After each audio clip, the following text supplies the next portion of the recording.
Hello from Kent Innovation High. It's Tuesday, January 6th, 2015. Today we had some more time for the students to review for the assessment coming up tomorrow. We talked about some of the specifics for that, opened up some time for question and answer, and we gave the students some time to sort of process some of the big themes. The agenda doc talks about those three things. You notice on there that it talks about some question and answer time and also some time for the students to do a gallery walk to talk about advantages and disadvantages of the legislative process. In the gallery walk, students were able to brainstorm advantages and disadvantages, and they did this in teams and wrote them down around the room.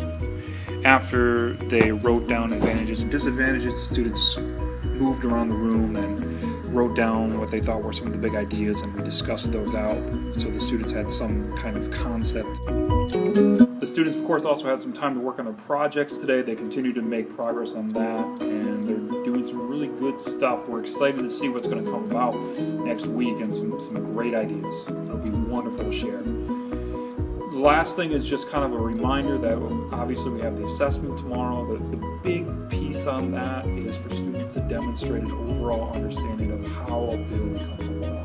How is it that legislation is created in the United States government?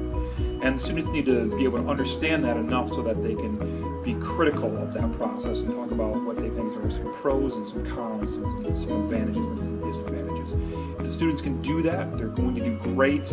If they're going to struggle with explaining that process of creating legislation or talking about advantages or disadvantages, then they should do some study tonight. There will be an opportunity to retake this assessment early next week, but we're coming up to the end of the semester, so opportunity is going to be limited. I think that's about it for today. We'll talk to you tomorrow, and have a good night.